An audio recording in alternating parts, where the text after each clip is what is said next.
Sa isang matagumpay na intel-driven operation ng Regional Highway Patrol Unit 10, 4 na individual ang naaresto sa BCI National Highway, Ikpit, Opol, Misamis Oriental. 2 Toyota Fortuner ang na-flag down dahil sa umano'y initial violation na reckless driving.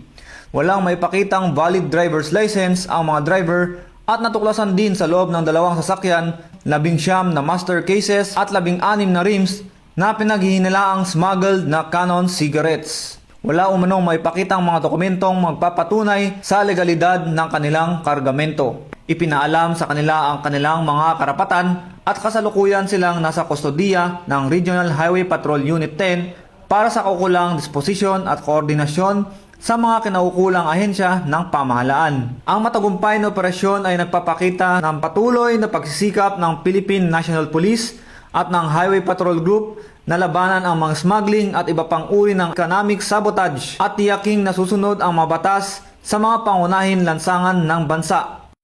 At para sa iba pang balitang dala ng serbisyong HPG, tumutok lamang sa aming Facebook page at YouTube channel na Police News Network.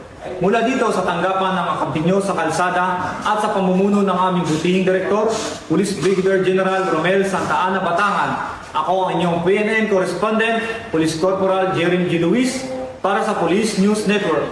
Alagad ng batas, tagataguyod ng balitang pulis.